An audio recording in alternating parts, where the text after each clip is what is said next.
Every morning, Jaren unlocked his shop at sunrise, swept the dust, checked the old security scanner, and made sure the small heater was working. It wasn't much, but the shop was all he had. Located on the edge of Earth's southern district, the area was known for trade, repairs, and trouble. People came and went. Aliens passed through often, most trying to survive. One morning, Jaren noticed something strange. A figure was sleeping against the wall outside his shop. It was covered in a thin gray blanket, almost blending into the wall. He paused but didn't say anything. Maybe it was a traveler, someone tired, someone who would leave by morning. But the figure was still there the next day, and the day after that, for 5 days straight. The person came after sunset, curled up in the same spot, and disappeared again before the shop opened. Locals began whispering. Some said it was an alien woman. Others warned she might be dangerous. But she didn't speak to anyone. She didn't beg or steal. She just slept. Jaren watched from inside. Sometimes he saw her shiver when the wind blew. Once, it rained all night, and still she didn't move. She had no umbrella, no shoes, nothing warm. He left a cup of hot tea near the wall one evening. By morning, the cup was empty still. She said nothing. Jaren couldn't stop thinking about her. Why his shop? Why this wall? Why no words on the 6th night? Something changed. As he was closing up, he saw her again, already curled in the corner. He took a step closer. The alien woman didn't flinch. Her eyes stayed closed, body still. He saw her face properly for the first time. Her skin was pale blue, soft like moonlight. Her hair was silver, long and tangled. She looked young but tired. Too tired. Jaren left a piece of bread and a small bottle of water beside her. Then he walked back inside and locked the door around. Midnight, he heard a sound, a thud. He jumped from bed and looked through the shop's front window. The alien woman had collapsed, her body half in the dirt, half on the steps. The bread was still untouched. The water was spilled beside her. Jaren rushed outside. Hey, are you okay? Can you hear me? She didn't answer. Her eyes opened slightly, glowing faint blue, but they had no focus. Her lips moved, but no sound came out. Jaren didn't wait. He gently picked her up. She was lighter than he expected, like she hadn't eaten in days. Her body was freezing. He brought her inside, placed her on the old couch, and covered her with every blanket he could find. He turned on the heater and sat nearby, watching her chest rise and fall slowly. She was breathing, but weakly. She opened her eyes again and looked. At him, no words, just a look, confused, scared, and full of pain. Jaren didn't speak either. He just nodded and whispered, "You're safe here in the morning." She was still there. Awake now, but silent. She sat on the edge of the couch, holding the warm cup he had offered. Her hands trembled. Her eyes looked around the shop, taking in the shelves, tools, wires, and broken machines. She tried to speak. The sound was soft, not like any earth language. It was a whisper mixed with musical tones. Jaren's translation device on the counter didn't react.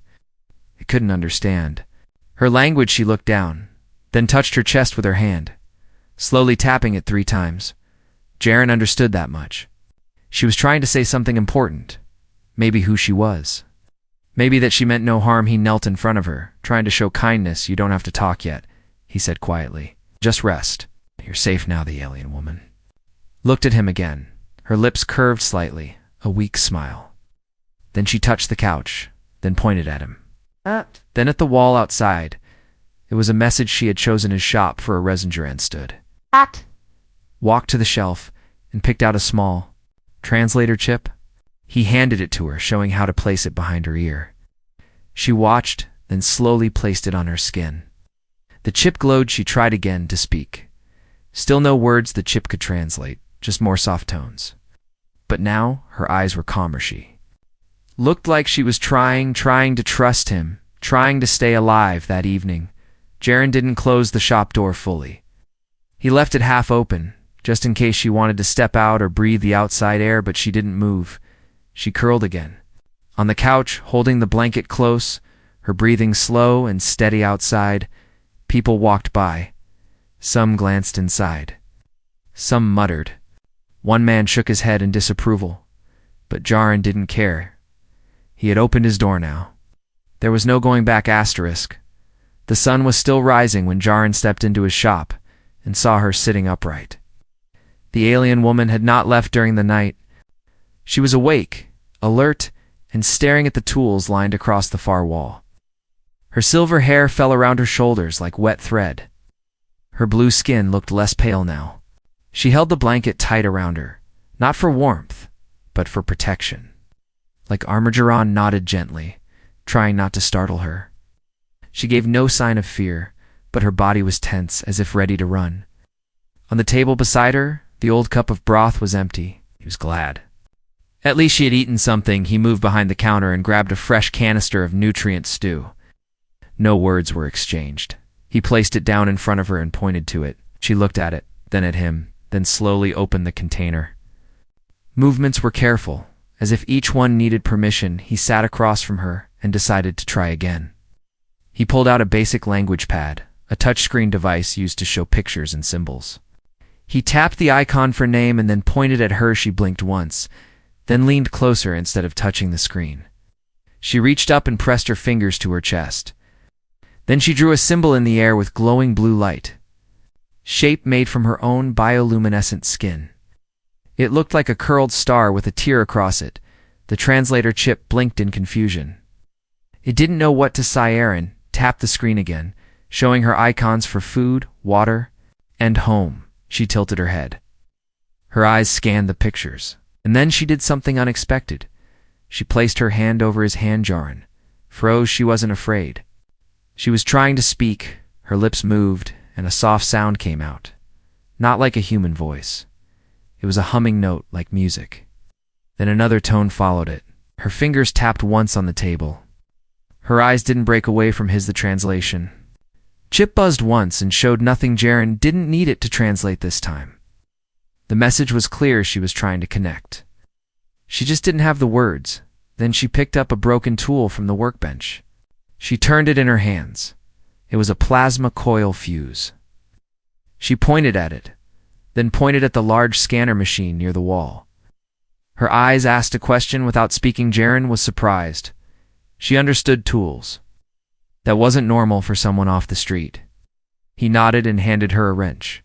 She took it, opened the fuse cap, and adjusted the coil inside with perfect skill. When she was done, the fuse lit up bright green. She had fixed it in seconds. Jaren smiled. "You're a mechanic," he said softly. She didn't understand the words. But she smiled too. She reached for her belt pouch, barely hanging together, and pulled out a small, damaged metal disc. She handed it to him carefully. It was a memory token. Jaren placed it into the reader.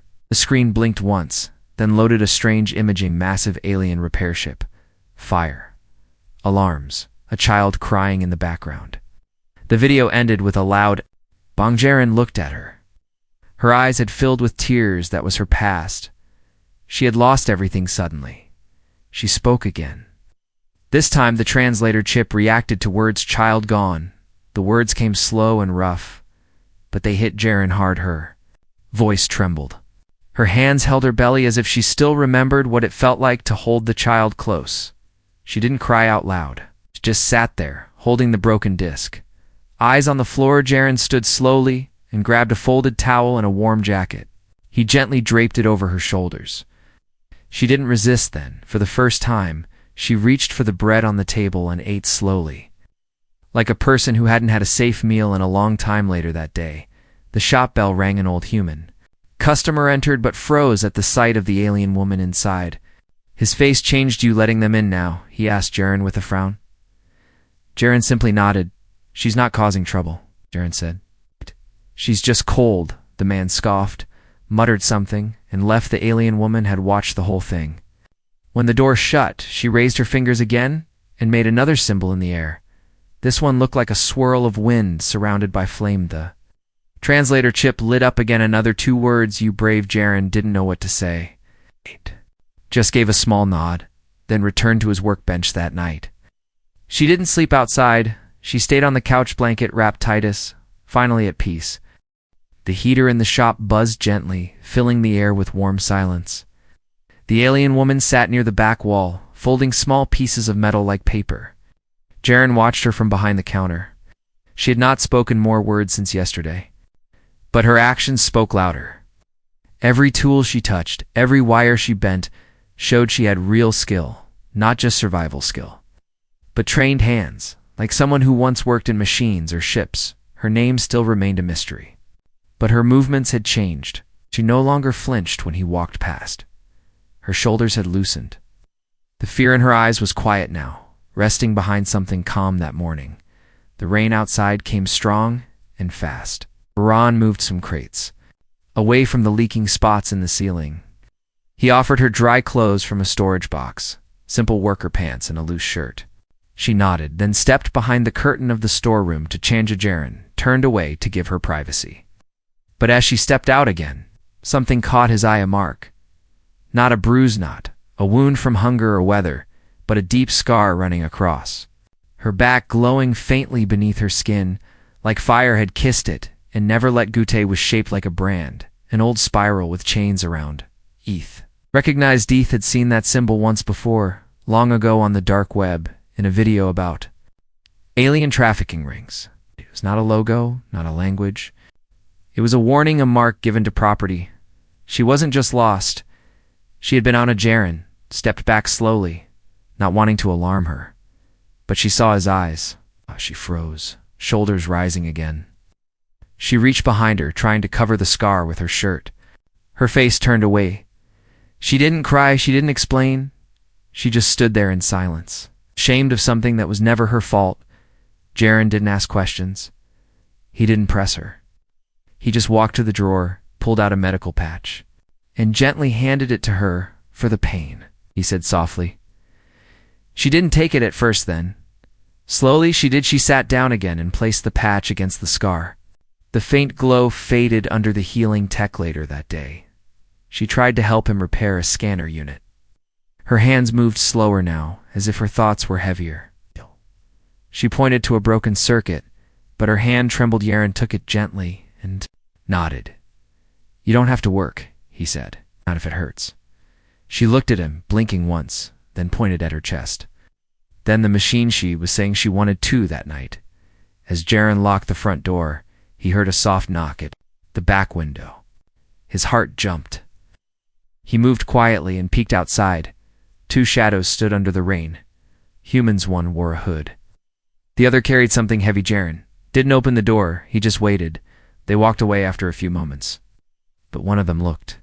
Back at the shop, with sharp eyes warning, Seinstrom returned to the woman, who now sat near the heater, holding the memory disc close. She had seen the shadows too. He knew this was more than just a story of survival now. She wasn't only hiding from weather or hunger.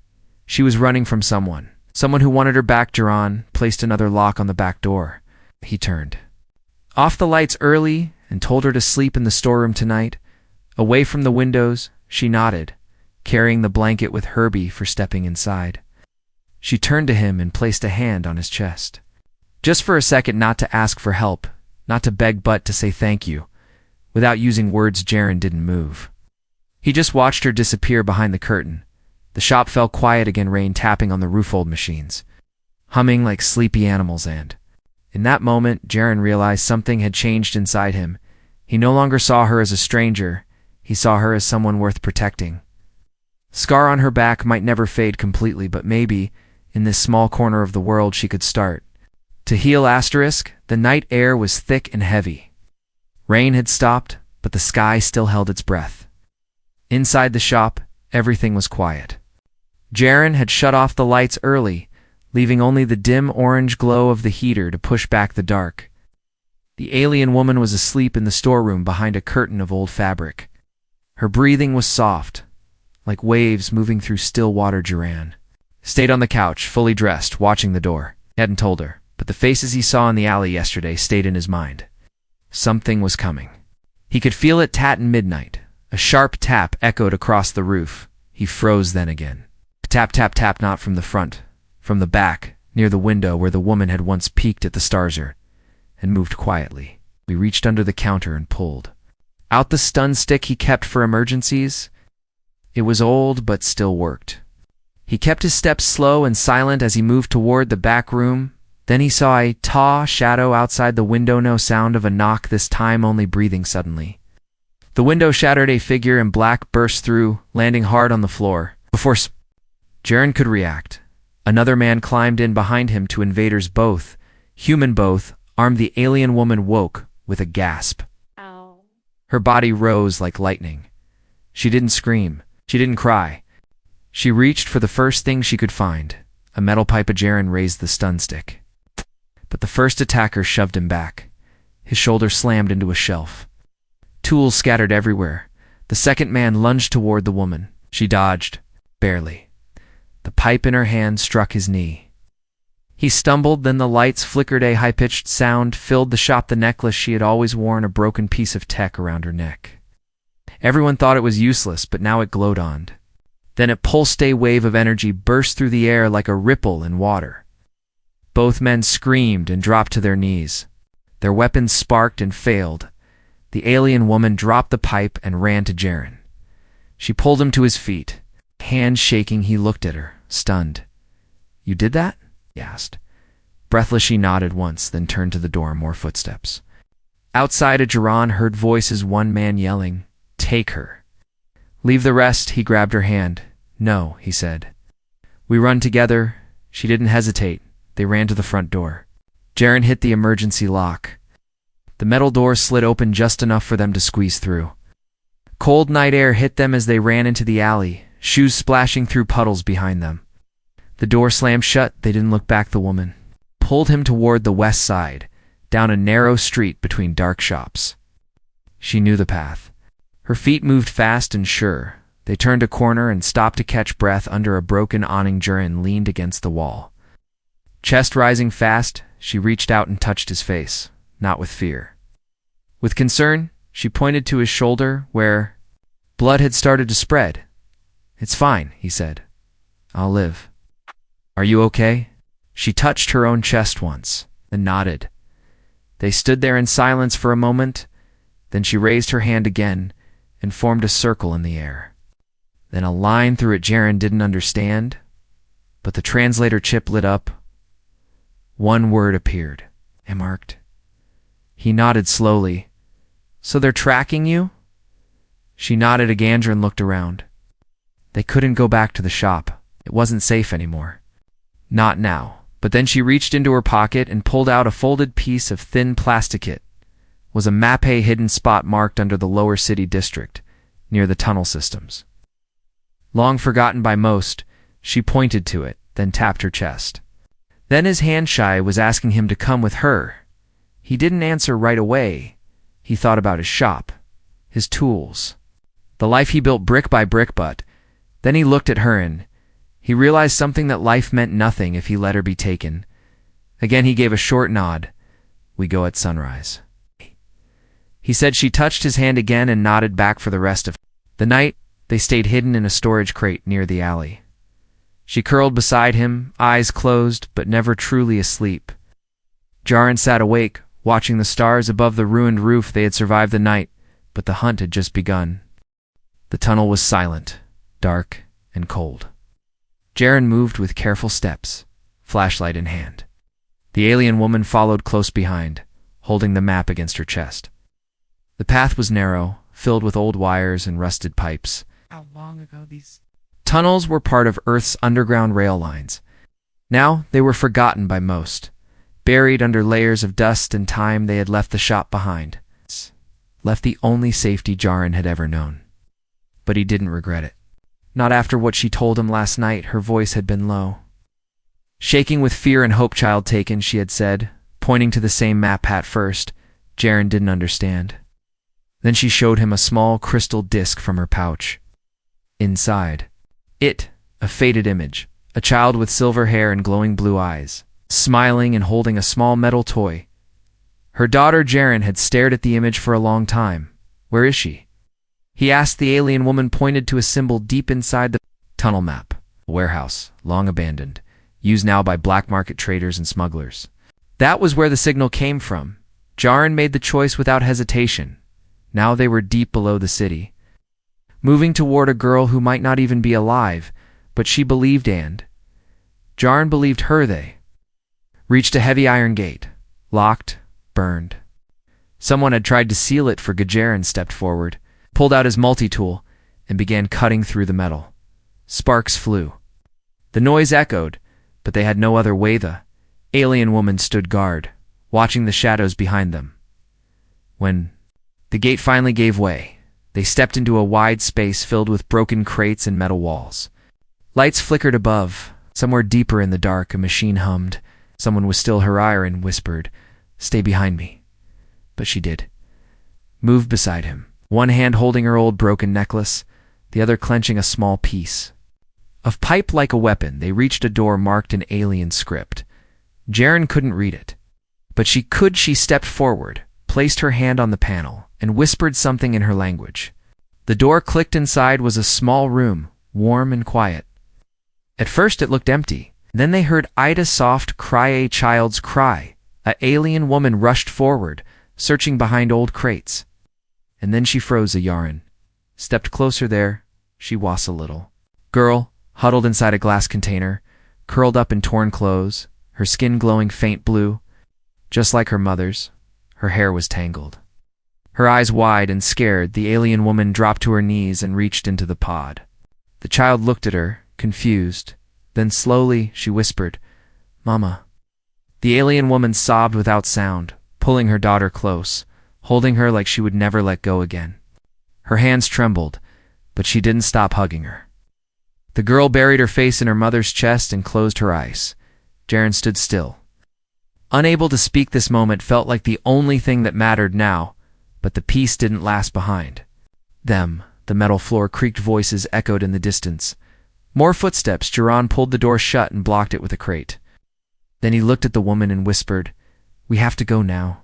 She nodded, lifting her daughter gently. The girl was weak, but alive. They turned and found another exit, a vent, half opened, large enough to crawl through. Gren pushed the cover off and helped them inside. The tunnel on the other side was narrow and dark, but it led upward. Light flickered at the far end. A way out. The child looked back once, whispering in her alien tongue. Her voice soft like a breeze. Jaren didn't know the words, but her mother smiled through tears and whispered back. Gently pressing her forehead to her daughter, she reached the end of the vent and crawled out into the alley behind an old market block. No one saw them. No one followed. The alien woman held her child close as they moved through the shadows. Jaren led the way, checking every corner, every roof they found. A small shelter behind a supply warehouse, old, quiet, and dry. He broke the lock and led them inside. She laid the child down on a folded cloth, wrapping her in the warmest blanket they had. Then she looked at Jaren, her eyes glowing with something new, not sadness, but gratitude. She pointed at her daughter, then placed her hand on Jaren's chest. She said one word, "Family." Jaren didn't answer right away. He sat beside them and watched the child fall asleep. He had no home now, no shop, no safety, but what he had was real land. That was enough. The stars had faded by morning. Clouds rolled in low and dark, hiding the sun as if warning them to stay hidden. Jaren stepped outside the warehouse shelter for a moment, eyes scanning every rooftop. His boots sank slightly in the mud, and the street smelled of metal and dust. He heard no voices, no engines, no footsteps.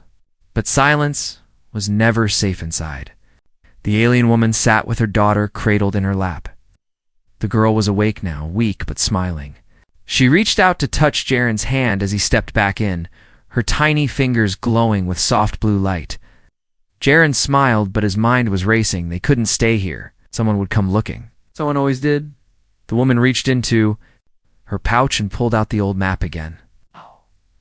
She turned it to show a new mark, deep in the tunnel system, under the far edge of the city. An old military shelter, unused since Earth's last border war.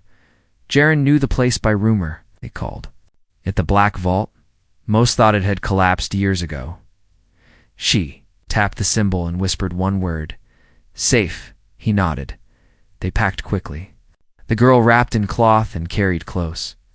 Jaren carried the tools. The woman led the way. Her body still moved like a ghost, silent and quick, but now she had purpose. She wasn't just escaping. She was protecting something the entrance to. The old earth tunnel was covered in broken cars and thick roots. Jaren used his blade to cut through. When they stepped inside, cold air wrapped around them like fog. The girl coughed once, but the mother gently rubbed her back and hummed a soft tone that echoed in the dark. The tunnel floor was cracked and uneven. Strange symbols still glowed faintly along the walls, remnants of a forgotten time. As they moved deeper, the light from the surface faded behind them. Only the pulse from Jaren's lamp lit the path. They walked for nearly an hour until they reached a dead end, a thick metal wall covered in old alien-human fusion locks. The woman placed her hand on the panel and closed her eyes. Her fingers began to glow. The locks clicked in rhythm. One by one, then the wall shifted. A hidden door opened slowly. With a sharp hiss, they stepped into a room filled with dust and silence.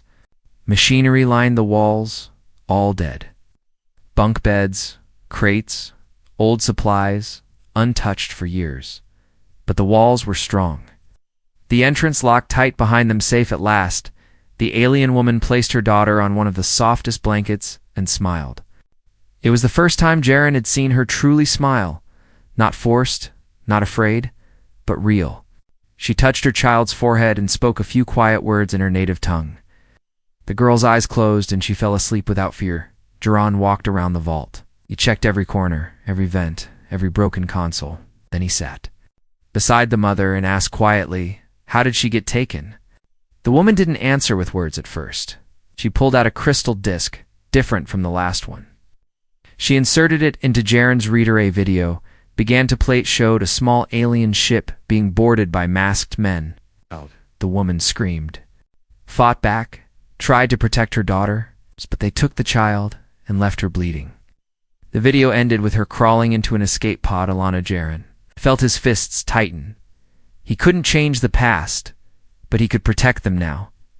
He looked at the little girl, peaceful in sleep, and whispered, "No one will take her again." The woman heard him. She turned to face him, and this time she spoke more clearly. "You protect." He nodded. She reached into her coat and pulled out something small, a pendant shaped like a silver leaf. She pressed it into his hand and whispered, "Honor gift." Jaren didn't know what it meant in her culture. The way she looked at him made it feel sacred that night. Jaren stayed awake. He sat by the entrance, watching the door outside. The world was still dangerous, but deep under the earth, surrounded by metal and dust and silence. A small family rested not by blood but by choice, and Jaren made a silent promise to himself. If danger came again, he would be ready. It had been for days since they entered the underground vault, for long days of quiet breath and sleepless nights. The little girl was stronger now. She could walk again, even laugh. Her eyes still looked tired, but there was hope in them. She held her mother's hand tightly, never letting go.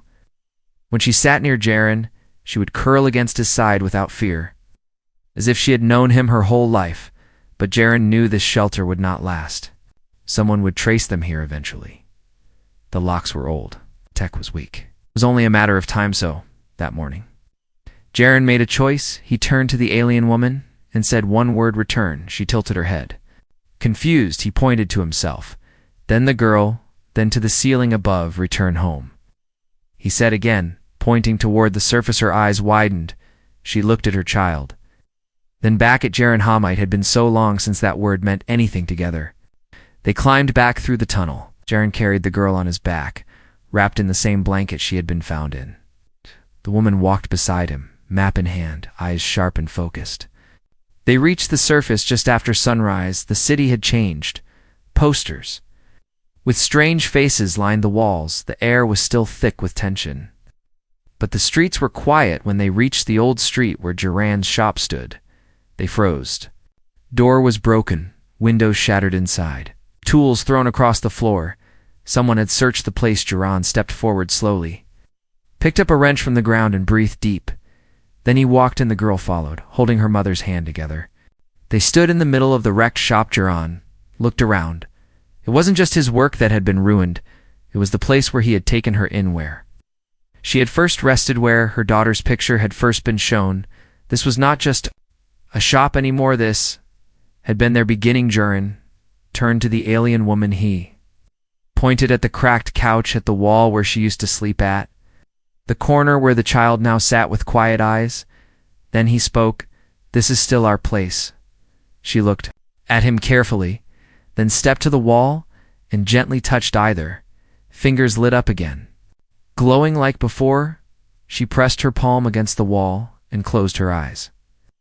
Soft hum rose from her voice. It was a song, a quiet song in her language. The child began humming with her. Same tone, same rhythm. Then the shop lights blinked once, twice, and turned back on old Tech, waking up. Something had changed. Jerome smiled. He began cleaning right off. A way not to fix it for customers, but to rebuild it for them. He swept the floors, placed the shelves back in line, repaired the cracked windows one by one. The woman helped the child, painted shapes on the walls with glowing fingers, stars, moons, flowers from another world. By evening, it no longer looked like a broken place. It looked like a home. That night, people came at first. Just one or two from the neighborhood, curious, gauchious, then more. Some brought food, others brought blankets. No one said much, but their presence said everything. They had seen what happened, and now they were choosing to accept. The alien woman stepped outside. With her daughter, she held Jaren's hand and stood tall. One old man came forward and handed her a bag of fruit. He didn't speak her language, but he smiled. She smiled backward, spread fast. Soon, they were not alone. Other aliens, poor, injured, scared, began arriving too. Some asked for shelter, some Lee wanted warmth. Jaren let them in. He opened the same door he had once cracked for one silent woman in the dust. Now that door stayed open. He added a sign above it, painted in both human script and her glowing alien symbols. Safe. Placed. The alien woman placed her silver pendant on the wall above either honor gift hand. Then she stood beside Jaren as people gathered, as laughter returned. As tools were used not just for fixing machines, but for building beds, warming food, and creating family. The shop that once sold spare parts now gave something else hope. And as the stars rose again outside, Jaran looked around and whispered softly, "She came to sleep by my wall. Now this is her home too," and with her daughter asleep in his arms, glowing gently in the dark, he finally felt like he was exactly where he was meant to be.